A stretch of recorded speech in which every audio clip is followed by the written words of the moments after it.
दर्शकबिनहरु नमस्ते, म लोकेश चैया सताजी आज पनि तपाईहरुको माझ एउटा नयाँ भिडियो लिएर आएको छु जसमा चाहिँ हजारौं तिथिमितिहरु चाहिँ सजिलैसँग चाहिँ कसरी याद गर्ने भन्ने विषयमा चाहिँ पार्ट 2 भिडियो चाहिँ बनाउन गइरहेको छु अर्थात चाहिँ निमोनिक मेथडबाट चाहिँ हामी सजिलैसँग चाहिँ शब्दहरु चाहिँ कसरी याद गर्न सक्छौं भन्ने विषयमा चाहिँ भिडियो बनाउन गइरहेको छु आउनुहोस् अब भिडियोतर्फ लागौं दर्शकबिनहरु तपाई यहाँ देख्न सक्नुहुन्छ स्क्रिनमा 51 छ 51 मा चाहिँ LUDO छ लुडोमा चाहिँ ओ र यु को चाहिँ भ्यालु हुँदैन त्यसैगरी 52 छ 52 मा चाहिँ लाइन छ LION लाइन आई र ओ को चाहिँ भ्यालु हुँदैन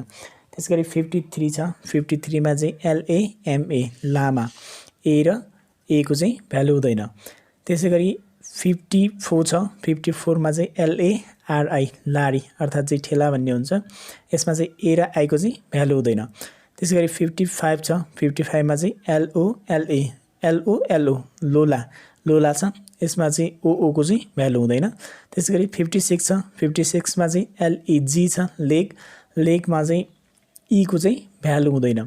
त्यसैगरी 57 छ 57 मा चाहिँ LEKH लेख छ यहाँ चाहिँ लेख रचना तपाई देख्न सक्नुहुन्छ यसमा चाहिँ E को चाहिँ भ्यालु हुँदैन त्यसैगरी 58 छ 58 मा चाहिँ LOV लभ यहाँ चाहिँ चित्र पनि देख्न सक्नुहुन्छ यसमा चाहिँ O र E को चाहिँ भ्यालु हुँदैन ल्याब LAV यसमा चाहिँ A को चाहिँ भ्यालु हुँदैन त्यसैगरी 60 छ 60 मा चाहिँ CHISO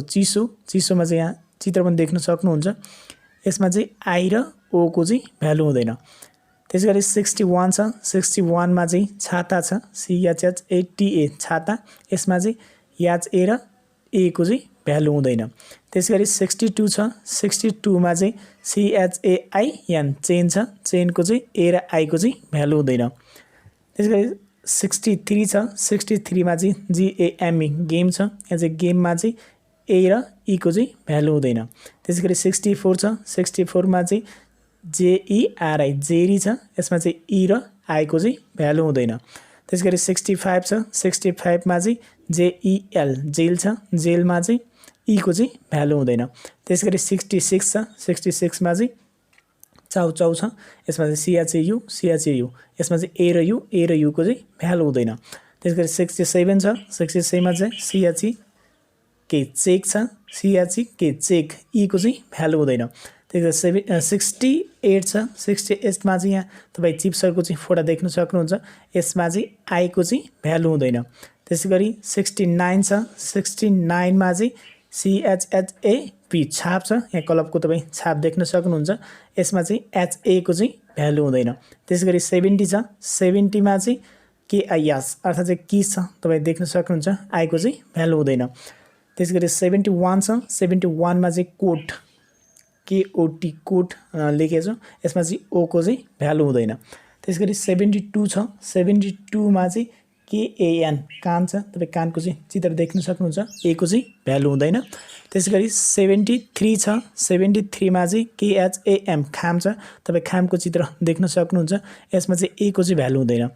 त्यसैगरी 74 छ 74 मा चाहिँ KERA केरा भनेर राखेको छ यसमा चाहिँ E र A को चाहिँ भ्यालु हुँदैन त्यसैगरी 75 छ 75 मा चाहिँ KALO कालो अर्थात चाहिँ कालो मान्छेहरु भनेर चाहिँ राखेको छ यसमा पनि A र O को चाहिँ भ्यालु हुँदैन त्यसैगरी 76 छ 76 मा चाहिँ KG भनेर चाहिँ राखेको छ KG को तपाई यहाँ ढकको चाहिँ चित्र देख्न सक्नुहुन्छ KG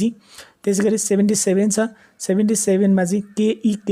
केक E को चाहिँ भ्यालु हुँदैन त्यसैगरी 78 छ 78 मा चाहिँ KAFI कफी छ यसमा चाहिँ A र I को चाहिँ भ्यालु हुँदैन त्यसैगरी 79 छ 79 मा चाहिँ कफी छ CAFI कफी छ A र I को चाहिँ भ्यालु हुँदैन त्यसैगरी 80 छ 80 मा चाहिँ VISA भिजा छ भिजामा चाहिँ I र A को चाहिँ भ्यालु हुँदैन त्यसैगरी 81 छ 81 मा चाहिँ FITA फिटा भने चाहिँ बिस्कुट कम्पनीको चाहिँ एउटा बिस्कुटको चाहिँ बिस्कुट कम्पनीको चाहिँ नाम हो यहाँ बिस्कुटको चित्र देख्न सक्नुहुन्छ FITA फिटा I र A को चाहिँ भ्यालु हुँदैन त्यसैगरी 82 छ 82 मा चाहिँ फ्यान छ फ्यानको चित्र देख्न सक्नुहुन्छ यसमा चाहिँ A को चाहिँ भ्यालु हुँदैन त्यसैगरी 83 छ 83 मा चाहिँ FM को चाहिँ यहाँ चित्र देख्न सक्नुहुन्छ अनि त्यसपछि 84 छ 84 मा चाहिँ 4 FOHAR 4 छ 4 मा चाहिँ HA को चाहिँ भ्यालु हुँदैन 85 मा चाहिँ फेल FAIL फेल भएको चाहिँ एउटा चाहिँ फोटो पनि देख्न सक्नुहुन्छ A र I को चाहिँ भ्यालु हुँदैन त्यसैगरी 86 छ 86 को चाहिँ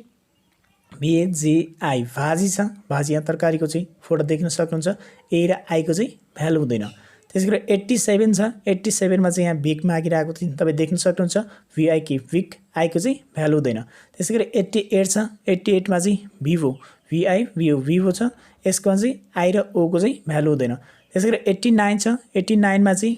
VI भावी यता चाहिँ भावीको लागि चाहिँ यता बर्थडे गिफ्ट चाहिँ यहाँ केक छ केकमा चाहिँ भावी भनेर लेखेको छ भावीको लागि आफ्नो भावीलाई पनि सम्झिन सक्नुहुन्छ त्यसैगरी 90 छ 90 मा चाहिँ VASO फासो छ तपाईँ देख्न सक्नुहुन्छ पासमा A र O को चाहिँ भ्यालु हुँदैन त्यसैगरी 91 छ 91 मा चाहिँ VED बेडको चित्र देख्न सक्नुहुन्छ यसमा चाहिँ E को चाहिँ भ्यालु हुँदैन त्यसैगरी 92 छ 92 मा चाहिँ पेन PEN छ यसमा चाहिँ E को चाहिँ भ्यालु हुँदैन त्यसैगरी 93 छ 93 मा चाहिँ बम BOM बम छ यसमा चाहिँ O को भ्यालु हुँदैन त्यसैगरी 94 छ 94 मा चाहिँ यहाँ बेडको चाहिँ चित्र देख्न सक्नुहुन्छ BER E को चाहिँ भ्यालु हुँदैन त्यसैगरी 95 छ 95 मा पनि PEL फेले प्लेयरलाई देख्न सक्नुहुन्छ EE को चाहिँ भ्यालु हुँदैन त्यसैगरी 96 छ 96 मा चाहिँ BAG बाघ अर्थात् चाहिँ टाइगर तपाईँ देख्न सक्नुहुन्छ बाघ त्यसको A को चाहिँ भ्यालु हुँदैन त्यसैगरी 97 छ 97 मा चाहिँ बाइकको चित्र देख्न सक्नुहुन्छ VIKE छ यसमा I र E को चाहिँ भ्यालु हुँदैन त्यसै 98 छ 98 मा चाहिँ BF अर्थात् चाहिँ बोयफ्रेन्ड चाहिँ छ यहाँ देख्न सक्नुहुन्छ तपाईँ त्यसैगरी 99 छ 99 मा चाहिँ एउटा बाबा अर्थात् चाहिँ बाबा चाहिँ छन् यहाँ चाहिँ AA को चाहिँ भ्यालु हुँदैन त्यसैगरी अन्तिममा चाहिँ 100 मा चाहिँ थेसिसको चाहिँ E र I को चाहिँ भ्यालु हुँदैन तपाईँ यसरी चाहिँ जुनसुकै नम्बरलाई पनि चित्रमा ढाल्न सक्नुहुन्छ निमोनिकको माध्यमबाट यो त भयो एउटा सामान्य जानकारी अहिलेसम्म चाहिँ पार्ट 1 र पार्ट 2 मा चाहिँ हामीले के सिक्यौं भन्दाखेरि नम्बरहरूलाई चाहिँ हामी चित्रमा चाहिँ कसरी ढाल्ने निमोनिक तरिकाबाट चाहिँ नम्बरहरूलाई चित्रमा कसरी ढाल्ने भन्ने कुरा सिक्यौं अब चाहिँ हामी सिक्छौं यसको प्रयोग चाहिँ कसरी गर्ने अब चाहिँ हामी तिथिमिति चाहिँ यसको माध्यमबाट चाहिँ तिथिमिति चाहिँ कसरी याद गर्ने भन्ने कुरा गर्छौं जस्तै मानौं यहाँ तपाई देख्न सक्नुहुन्छ पृथ्वीनारायण शाहको चाहिँ फोटो देख्न सक्नुहुन्छ अब यसमा चाहिँ उहाँको चाहिँ हामीले चाहिँ थाहा पाउनु पर्यो जन्म मिति र मृत्यु चाहिँ कहिले भएको थियो हामीले चाहिँ जीवनभरि चाहिँ थाहा पाउनु पर्यो त्यसरी थाहा पाउनु पर्यो कि हामीले कहिले नबिर्सिने गरी चाहिँ त्यसरी थाहा पाउनु पर्यो अब निमोनिक मेथडबाट चाहिँ कसरी थाहा पाउने त अब यसको प्रयोग चाहिँ युज चाहिँ कसरी गर्ने भन्नेतिर चाहिँ लाग्दैछौँ हामी उहाँको जन्म तपाई देख्न सक्नुहुन्छ 1779 मा चाहिँ उहाँको जन्म भएको रहेछ र उहाँको चाहिँ मृत्यु चाहिँ 1831 मा भएको छ 1779 मा चाहिँ अब यसलाई चाहिँ निमोनिकमा ढाल्दाखेरि चाहिँ 1 छ 1 को चाहिँ टी र डी मध्ये एउटा चुज गर्न सक्छौं त्यसैगरी 7 छ 7 को चाहिँ के हुने भो अर्को 7 को पनि के र 9 को चाहिँ पी र बी बाट चाहिँ एउटा चाहिँ चुज गर्न सक्छौं त्यसपछि चुज गरिसकेपछि अब यसलाई चाहिँ ढाल्दाखेरि यसमा चाहिँ के हुन जान्छ भन्दाखेरि अब टी चाहिँ लग्छ है डी र टी बाट चाहिँ एउटा टी लाग्यो अनि त्यसपछि 7 बाट चाहिँ 7 को चाहिँ के लाग्छौं अनि अर्को 7 को के र पछाडी 9 को चाहिँ बी र पी मध्ये चाहिँ पी लाग्छौं यसरी लगिसकेपछि यसमा चाहिँ ए आई ओ यू लाई चाहिँ बीचमा चाहिँ हामी सहायक रूपमा चाहिँ प्रयोग गर्छौं तिनको चाहिँ भ्यालु हुँदैन ए आई ओ यू लाई चाहिँ युज गरे चाहिँ एउटा ओडमा चाहिँ हामी ढाल्छौं चित्रमा चाहिँ चित्र बनाउँछौं जब उहाँको चाहिँ जन्म भयो उहाँको जन्म हुँदाखेरि चाहिँ अब के भयो भन्दाखेरि जन्मिँदाखेरि नै एउटा चाहिँ निधारमा टीका अनि निधारमा टीका र हातमा चाहिँ कापी लगेर आउनु भएछ के अब यसरी सम्झिनु पर्यो जब पृथ्वीनारायण शाहको चाहिँ जन्म भयो त्यतिखेर चाहिँ निधारमा टीका जन्मिँदाखेरि अनि हातमा चाहिँ कपी लगेर आउनु भयो अनि त्यसैगरी उहाँको मृत्यु छ उहाँको मृत्यु चाहिँ 1831 छ यसलाई चाहिँ निमोनिकमा चाहिँ ढाल्दाखेरि 1 को चाहिँ टी र डी बाट चाहिँ एउटा लाग्छौं अनि 8 को चाहिँ एफ र भी बाट एउटा अनि 3 को चाहिँ एम र 1 को टी र डी बाट एउटा यसरी लग्दाखेरि यसको चाहिँ के हुन जान्छ भन्दाखेरि त्यो घटना घट्यो त्यो घटनामा चाहिँ के घटना थियो भन्दाखेरि जब उहाँको मृत्यु भयो त्यतिखेर त्यो दिनदेखि चाहिँ टिभी जसको घरमा चाहिँ टिभी थिए ती सबै टिभीहरू चाहिँ के भयो जलेर चाहिँ माटो बन्यो हो यसरी चाहिँ अब टिभी भनेको के हो टी भनेको 1 हो भी भनेको 8 हो 18 भइहाल्यो अर्थात् चाहिँ 18 भइहाल्यो अनि त्यसपछि माटो हो एम भनेको 3 र टी भनेको 1 हो यसरी हेर्दाखेरि हामी सजिलोसँग चाहिँ याद गर्न सक्छौँ अब यसो सम्झिने हो भन्दाखेरि उहाँको चाहिँ जब उहाँको चाहिँ जन्म भयो जन्म हुँदाखेरि चाहिँ यस्तो घटना घटेको थियो त्यतिखेर चाहिँ उहाँ चाहिँ निधारमा टीका लागेको थियो र हातमा चाहिँ काफी थियो टी को चाहिँ 1 के को 7 अनि अर्को के को 7 पी को चाहिँ 9 भनेपछि 1779 अर्थात् चाहिँ 1779 मा चाहिँ उहाँको जन्म भयो त्यसैगरी उहाँको देहान्त अर्थात् चाहिँ मृत्यु त्यसमा चाहिँ उहाँ मृत्यु हुँदाखेरि के भएको थियो अब त्यो घटना सम्झिने हो त्यतिखेर चाहिँ मृत्यु हुँदाखेरि जसको घरमा चाहिँ टिभी थिए ती टिभी चाहिँ जलेर चाहिँ माटोमा परिणत भएका थिए माटोमा अर्थात् चाहिँ टी भनेको चाहिँ 1 भी भनेको 8 एम भनेको 3 र टी भनेको चाहिँ 1 यसरी चाहिँ हामी सजिलैसँग चाहिँ याद गर्न सक्छौँ यहाँहरूलाई हाम्रो भिडियो कस्तो लाग्यो प्लिज लाइक कमेन्ट शेयर अनि सब्स्क्राइब गर्न नबिर्सनु होला धन्यवाद